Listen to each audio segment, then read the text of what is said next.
दोस्तों, अगर आप मुझसे पूछो क्या ईवीएम को हैक किया जा सकता है तो मेरा जवाब 101% यही होगा कि हाँ। 1982 से लेकर अब तक जो भी ईवीएम यूज की गई है उनका जो भी फंडामेंटल था इस पर मैंने लगभग 1 महीने लगाकर रिसर्च की है और इस वीडियो में मैं आपको साबित भी करके दिखाऊंगा कि ईवीएम को कैसे कितनी बार हैक किया गया है, क्योंकि जो सबूत मेरे पास हैं, जो डॉक्यूमेंट मैंने इकट्ठा किए हैं, ये सारी की सारी रिसर्च ये बताती है कि ईवीएम ऑलरेडी कई बार हैक की जा चुकी है और ईवीएम को आसानी से हैक किया जा सकता है। कई वैज्ञानिकों के मैंने इंटरव्यू देखे, बहुत सारे आर्टिकल्स पढ़े और बहुत तगड़ी रिसर्च करने के बाद इस वीडियो को मैं बना रहा हूं। तो आज की इस वीडियो में हम जानेंगे ईवीएम काम कैसे करता है, ईवीएम को हैक कैसे किया जाता है, ईवीएम को टेम्पर कैसे किया जाता है, वोटों की धांधली कैसे होती है, कितनी ईवीएम अब तक गायब हो चुकी है और उन ईवीएम का क्या किया गया है। कन्नन गोपीनाथ, सैम पित्रोदा और हरिप्रसाद के जो फंडामेंटल्स हैं उसके बारे में भी बात करेंगे कि क्या वो जो आरोप लगा रहे हैं वो कितने सही थे और कितने गलत। अब तक कितनी ईवीएम खराब हुई है, कितनी ईवीएम पकड़ी गई हैं और चुनाव आयोग क्या कहता है और संज्ञान क्यों नहीं लेता है। अंधभक्तों के सवाल और उनके लॉजिक, ये अंधभक्त किसी भी पार्टी के हो सकते हैं। कितनी ईवीएम खरीदी जाने वाली है और विपक्ष इस वक्त शांत क्यों है, क्यों डरा हुआ बैठा है, इन सब चीजों के बारे में आज हम इस वीडियो में बात करेंगे। इस बारे में अमेरिका के वैज्ञानिक क्या कहते हैं और ईवीएम बैन होनी चाहिए या नहीं। लेकिन इन सब चीजों के बारे में जानने से पहले आपको थोड़ा ईवीएम के बारे में जान लेना चाहिए कि ईवीएम काम कैसे करता है, ताकि जब मैं आपको समझाऊं तो आपकी समझ में आ सके कि ईवीएम कैसे हैक होती है। चुनाव आयोग ने 1977 में पहली बार ईवीएम को लेकर अपना मन बनाया था। इसके बाद ECIL को ईवीएम मशीन को बनाने की जिम्मेदारी दी गई। 1979 में पहली बार ईवीएम का मॉडल तैयार किया गया और चुनाव आयोग ने 6 अगस्त 1980 में सभी राजनीतिक पार्टियों के सामने इसका प्रेजेंटेशन किया। उसके बाद मशीन को बनाने का काम ECIL और बेल को दे दिया गया, जो कि भारत इलेक्ट्रॉनिक लिमिटेड है। इसके बाद 1982 में केरल के आम चुनाव के दौरान ईवीएम का इस्तेमाल किया गया, लेकिन अब तक ईवीएम से चुनाव आयोग कराने के लिए कोई कानून नहीं था। इसके बाद 1989 में संसद में ईवीएम से चुनाव कराने के लिए कानून बनाया गया। चुनाव कराने के लिए आम सहमति 1998 में हुई। इसके बाद एक्सपेरिमेंट के तौर पर मध्य प्रदेश, राजस्थान और दिल्ली की 25 विधानसभा सीटों पर ईवीएम से चुनाव कराए गए। 1999 में 45 लोकसभा सीटों पर और फिर फरवरी 2000 में हरियाणा विधानसभा चुनाव में 45 सीटों पर ईवीएम से चुनाव हुए। इसके बाद जब सही परिणाम साबित हुए तो तमिलनाडु, केरल, पांडुचेरी और वेस्ट बंगाल में सभी विधानसभा सीटों पर चुनाव ईवीएम से कराए गए। उसके बाद 2004 में सभी 543 लोकसभा सीटों पर चुनाव ईवीएम से किए गए। तब ईवीएम की संख्या 10 लाख थी, लेकिन तब तक ईवीएम से वीवीपैट कनेक्ट नहीं था। इसके 2 भाग होते थे, कंट्रोल यूनिट और बैलेट यूनिट, जो कि 5 मीटर लंबे तार से जुड़े होते हैं। इसके बाद वीवीपैट को इससे कनेक्ट कर दिया। ईवीएम की कंट्रोल यूनिट पीठासीन अधिकारी या मतदान अधिकारी के पास होती है और बैलेट यूनिट को मतदान कक्ष में रख दिया जाता है। उसके बाद वोटर्स बैलेट यूनिट पर कैंडिडेट के सामने वाले निशान के सामने जो बटन होता है उसको प्रेस करेंगे। उसके बाद वहां पे एक लाइट जल जाएगी और वीवीपैट में उन्हें एक स्लिप दिखाई देगी, जिससे उन्हें सुनिश्चित हो जाएगा कि उन्होंने जिन्हें वोट दिया है उसी कैंडिडेट को वोट गया है। चुनाव आयोग का कहना है वोट देने वाली ईवीएम मशीन में एक माइक्रोचिप का इस्तेमाल किया जाता है। इसे मास्क चिप कहते हैं और इस चिप को किसी दूसरी चीज से कनेक्ट करना असंभव है। एक बार सेट होने के बाद न इसमें कोई बदलाव किया जा सकता है और ना कोई ओवरराइट किया जा सकता है। इस चिप को कैसे चेंज किया जाता है, इस चीज का खुलासा यूएस की एक लैब ने किया था। चुनाव आयोग ने सितंबर 2009 में हरिके प्रसाद राव को अपने सामने ईवीएम हैक करने के लिए आमंत्रित किया था, मगर चुनाव आयोग ने हरिके प्रसाद की टीम को ईवीएम हैक करने से पहले ही रोक दिया और आरोप यह लगाया कि उनकी टीम ईवीएम हैक नहीं कर पाई। इस बात को हरिप्रसाद ने कहा था कि चुनाव आयोग ने उन्हें उनका काम करने से रोक दिया। वहीं वीवी राव का कहना था कि चुनाव आयोग खोखली दलीलें लेकर आया था। चुनाव आयोग का कहना था कि ECIL के नियमों का उल्लंघन होगा। अगर हम आपको ये रिसर्च करने देते हैं, 29 अप्रैल 2010 को हरि के प्रसाद ये लाइव दिखा रहे थे एक तेलुगु चैनल पर कि ईवीएम को कैसे हैक किया जा सकता है। जिस ईवीएम का डेमो हरि प्रसाद चैनल पर दिखा रहे थे वो ईवीएम महाराष्ट्र के चुनाव में उपयोग की गई थी और वो ओरिजिनल ईवीएम थी। 12 मई 2010 को महाराष्ट्र के राज्य चुनाव आयोग ने ईवीएम का खुलासा जानने के बजाय महाराष्ट्र पुलिस से इसकी शिकायत की और हरिप्रसाद को अरेस्ट करवा दिया। इस घटना को लेकर वीवी राव कहते हैं 2009 में हमने ईवीएम से संबंधित 50 सवालों को लेकर हमने चुनाव आयोग के सामने अपने प्रस्ताव प्रस्तुत किए, लेकिन उनकी ओर से कोई जवाब नहीं आया। तब हमने सुप्रीम कोर्ट का दरवाजा खटखटाया। लेकिन साल 2010 में इसी मुद्दे को लेकर अमेरिका की एक संस्था ने हरिप्रसाद को सम्मानित किया। जहां हमारे देश में न्याय नहीं मिला, ईवीएम को हैक करने से रोक दिया गया, वहीं अमेरिकी संस्था हरि के प्रसाद को सम्मानित करती है। चलिए अब हम उस वीडियो को समझते हैं और देखते हैं ईवीएम हैकिंग कैसे होगी जो हरि के प्रसाद राव ने अपने साइंटिस्ट दोस्तों के साथ एक्सपेरिमेंट किया। जब कोई वोट डालने आता तो मतदान अधिकारी इस बटन को दबाता है। उसके बाद वोटर अपने कैंडिडेट के सामने वाले बटन को प्रेस करता है। चलिए अब हम हमारे कैंडिडेट को 3-3 वोट देकर देखते हैं।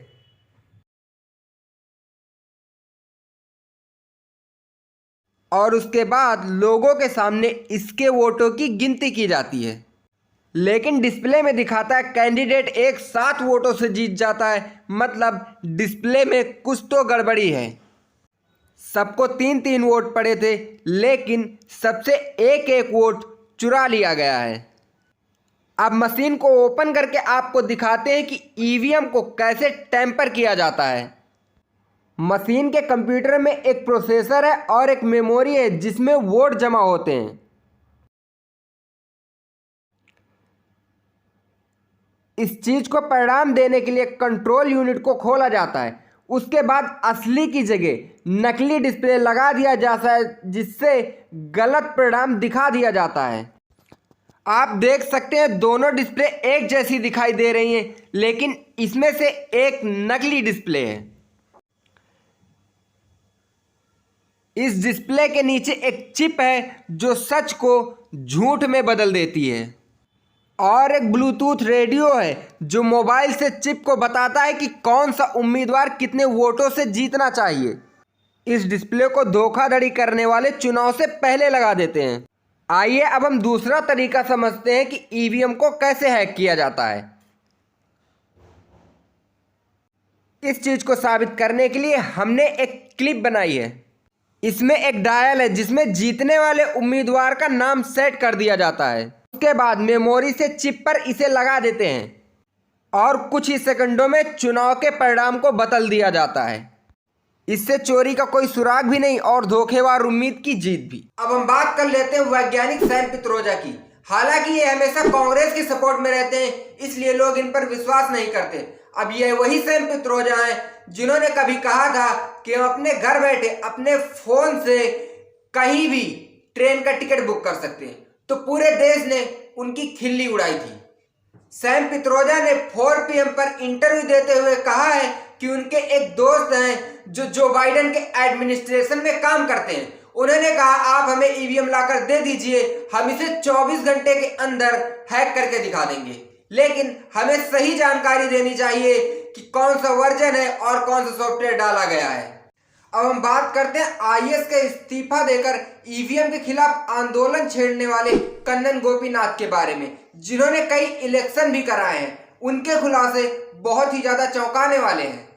कन्नन गोपीनाथ का कहना है कि जब मैंने ड्यूटी छोड़ी तो ईवीएम को लेकर मैंने इलेक्शन कमीशन को पत्र लिखा, लेकिन इलेक्शन ने मेरे पत्र को यह कहकर खारिज कर दिया कि अब आप ड्यूटी में नहीं है, इसलिए आपकी पत्र की कोई वैल्यू नहीं है। वही कन्नन गोपीनाथ ने कहा था कि अगर मैं ड्यूटी में होता, अगर उस वक्त मैं पत्र लिखता तो मुझ पर केस कर दिया जाता। कन्नन गोपीनाथ यह भी कहते हैं कि हम लैपटॉप में वीवीपैट सीट तैयार करते हैं और ये वीवीपैट सीट हम लोडिंग यूनिट में डालते हैं और लोडिंग यूनिट जो है वो वीवीपैट में डालता है। वही लोडिंग यूनिट है जो कि लैपटॉप से कनेक्ट है। अब ये वही लैपटॉप है जो कि इंटरनेट से कनेक्ट है। सो कैसे कह सकते हो कि यहाँ पे कोई सॉफ्टवेयर नहीं डाला जा सकता? जब हम यहाँ पे कुछ लोड कर रहे हैं, क्या उस वक्त कोई सॉफ्टवेयर नहीं डाला जा सकता? वही एक बात और कहते हैं कि अब जो सारा खेल है वो वीवीपैट का है, क्योंकि अगर वीवीपैट चाहे, क्योंकि जहां पे हम देखते हैं अपनी रसीद कि हमने किस पार्टी को वोट किया है, अगर वो चाहे तो दिखाए कुछ और लेकिन कंट्रोल यूनिट में जाए कुछ और ज्यादा खुलासे जानने के लिए आप गूगल पे ब्लैक बॉक्स वोटिंग करके सर्च कीजिए। हुआ यह था कि अमेरिका ने कई लोगों ने ईवीएम पे जो वीवीपैट है, वीवीपैट पे उन्होंने वोटिंग डाली बैलेट यूनिट से। वोटिंग डालने के बाद वीवीपैट में वही दिखा जो बैलेट यूनिट में प्रेस किया गया, लेकिन काउंटिंग के वक्त बहुत बड़ा हेर फेर हो गया। जिस कैंडिडेट को उन्होंने चाहा था जिताना, उसे जीता हुआ दिखा दिया। इसके सारे के सारे आर्टिकल और सारे के सारे के लिंक जो है मैं डिस्क्रिप्शन में डाल दूंगा, आप जाके पढ़ के और अच्छी तरह से इस चीज को समझ सकते हैं। अब हम बात करते हैं कुछ और सनसनी खुलासों की, जिससे आपको कुछ और ज्यादा यकीन हो जाए, आपको लगे कि हाँ सच में ऐसा हो रहा है। असम के दीमा हसाओ जिले में एक बूथ पर सिर्फ 90 मतदाता थे, लेकिन वोट पड़े 171। तभी 5 अफसरों को सस्पेंड किया गया था। उत्तर प्रदेश में 2017 में यूपी निकाय चुनाव में सहारनपुर के नूर बस्ती से निर्दलीय उम्मीदवार शबाना ने ईवीएम पर सवाल उठाया। कहा मैंने और मेरे परिवार ने मुझे वोट दिया था, तो फिर मुझे 0 वोट कैसे मिला? शबाना के पति ने कहा मैंने जो वोट दिया वो कहाँ गया? वहीं उनका यह भी कहना है कि मेरे घर के ही 360 वोट थे। जानकारी के लिए आप क्वाइंट हिंदी या द क्वाइंट वर्ल्ड के आर्टिकल्स को पढ़ सकते हैं। 2019 तक 373 सीटों में वोटों का हेर फेर हुआ था। इसलिए मैं कहता हूं कि हाँ, ईवीएम में गड़बड़ी की जा सकती है और ये मैं दावे के साथ कह सकता हूं। इन चीजों का जिक्र मैं क्यों कर रहा हूं? क्योंकि अभी आप देख सकते हैं हाल का ही मामला है यूपी नगर निकाय चुनाव का। यूपी के मुगल सराय से सोनू किन्नर 834 वोटों से आगे चल रही थी। चुनाव आयोग ने 4 घंटे वोटिंग खत्म होने के बाद भी जीत का ऐलान नहीं किया। इसी को लेकर किन्नरों ने हंगामा खड़ा कर दिया था। अभी तक अनाउंस हुआ 4 घंटे हो गए, पहला हुआ है। लेकिन सोनू किन्नर ने हार नहीं मानी। आप अगर ये हंगामा देखेंगे तो बहुत ही ज्यादा शर्मनाक था। इसे देखकर आपको अपने आप पे शर्म आ जाएगी कि प्रशासन में ये हो क्या रहा है। उसके बाद रिकाउंटिंग कराई गई और 397 वोटों से सोनू किन्नर विजयी घोषित की गई।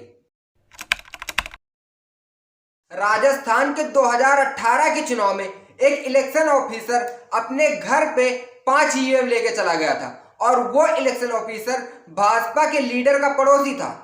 अत्यधिक अक्सर ऐसा क्यों होता है? हमेशा जब भी ईवीएम पकड़ी जाती है तो भाजपा प्रत्याशियों की गाड़ी में ही ईवीएम पकड़ी जाती है। अक्सर हमेशा ऐसा क्यों होता है? जब कोई भी बटन दबाओ टेस्टिंग के दौरान तो वोट सिर्फ भाजपा को जाता है। आपने कभी ऐसा नहीं सुना होगा कि दूसरे पार्टी के प्रत्याशियों की गाड़ी में आपको ईवीएम मिली है, या कभी भी कोई बटन प्रेस करने से किसी दूसरे प्रत्याशी को वोट गया हो। दोस्तों, मैं कितने भी सबूत दे दूं, ना मानने वाले कभी नहीं मानेंगे, क्योंकि जो चीज बनाई जा सकती है वो हैक भी की जा सकती है। इस चीज को मैं 100% अभी भी कह रहा हूं। हालांकि मैं ये दावा करके नहीं कह सकता कि मैं हैक करके दिखा सकता हूं, मैं कोई इंजीनियर नहीं हूं, लेकिन जो सबूत मैंने आप लोगों को दिए हैं, इन चीजों से यही पता चलता है कि हाँ, ईवीएम हैक की जा सकती है और कई बार इसका प्रूफ भी दिया जा चुका है। लेकिन ना मानने वाले लोग कभी नहीं मानेंगे। 2016 से 2018 के बीच 20 लाख ईवीएम गायब हुई हैं और चुनाव आयोग को यह भी नहीं पता कि ये ईवीएम कहां गई हैं। वहीं आने वाले चुनाव में सरकार 1300 करोड़ की नई ईवीएम खरीदने के जुगाड़ में है। यहां तक कि शरद पवार ने भी आरोप लगाया था कि मैंने अपनी आंखों से देखा है, कोई बटन दबाओ वोट भाजपा को ही जाएगा। जहां चुनाव आयोग बड़े गर्व से कहता है कि कोई प्रूफ नहीं है कि हमारी ईवीएम खराब है, वहीं लोकसभा चुनाव 2019 के दौरान 37% वीवीपैट खराब पाई गई है। जो लोग मानने को तैयार नहीं, हमेशा कहते हैं दूसरी पार्टियां ही हारने के बाद आरोप लगाती हैं, जीतने के बाद कभी आरोप नहीं लगाती हैं। उन्हें बता देना चाहूंगा कि राजस्थान का चुनाव जीतने के बाद भी राहुल गांधी ने ईवीएम पर सवाल उठाए थे। और अगर हम बात करें भाजपा पे, जो लोग कहते हैं भाजपा कभी ईवीएम पर सवाल नहीं उठाती, तो आप लोगों को जान लेना चाहिए भाजपा पहली ऐसी पार्टी है जिसने ईवीएम पर सवाल उठाए थे। वहीं अभी शिमला के 2023 के चुनाव में बीजेपी के एक नेता ने आरोप लगाया कि वार्ड नंबर 30 और 28 में ईवीएम में चुनाव प्रत्याशी के नाम और क्रम बदल दिए गए। अब लोगों के सवाल और हमारे जवाब, आप वो लोग तो समझ ही गए होंगे कि वो लोग कौन से हैं। जैसे बहुत पहले कभी कहा गया था कि हम एक ऐसा विमान बनाएंगे जो लोगों को लेकर आकाश में उड़ेगा। लोग हंसते थे, लोग मानने को तैयार नहीं थे। जब लोगों से कहा गया कि हम एक ऐसी डिवाइस बनाएंगे जिससे आप अपने घर पे बैठे कहीं पे बैठे हुए इंसान को देख सकते हैं और उससे बात कर सकते हैं, तो लोग मानने को तैयार नहीं थे कि ये असंभव है। लेकिन आपको ये याद रखना चाहिए, जैसे मैंने कई बार बोला है, जो चीज बनाई जा सकती है वो हैक की जा सकती है। आईफोन भी दावा करता है कि आईफोन कभी हैक नहीं होगा, लेकिन क्या उसमें इंटरनेट और ब्लूटूथ नहीं है या कभी हैक नहीं हुआ है। और अक्सर जीत के बाद राजनीतिक पार्टियां इसलिए सवाल नहीं उठाती हैं क्योंकि उन्हें डर रहता है कि अगर मैंने ज्यादा सवाल उठा दिए, ज्यादा हंगामा कर दिया, तो हो सकता है दोबारा चुनाव हो जाए और जो सत्ता इतनी मुश्किल से हाथ में आई है कहीं वो हाथ से चली ना जाए। और जो लोग कहते हैं ईवीएम से टाइम और पेपर की बचत होती है, तो टाइम के मामले में मैं आपको बता दूं कि यहाँ पर भी कभी कभी रात के 11 बज जाते हैं, कभी कभी 1 भी बच जाते हैं। अगर हम बात करें पेपर की, तो 5 साल में उतना पेपर यूज नहीं होता है जितना एक दिन में न्यूज़पेपर में हम पेपर खराब कर देते हैं। अगर पेपर बचाने की ही बात है तो क्यों ना कहीं और हम बचाएं। और रही खर्चे की बात, तो हर 15 साल में ईवीएम बदली जाती है।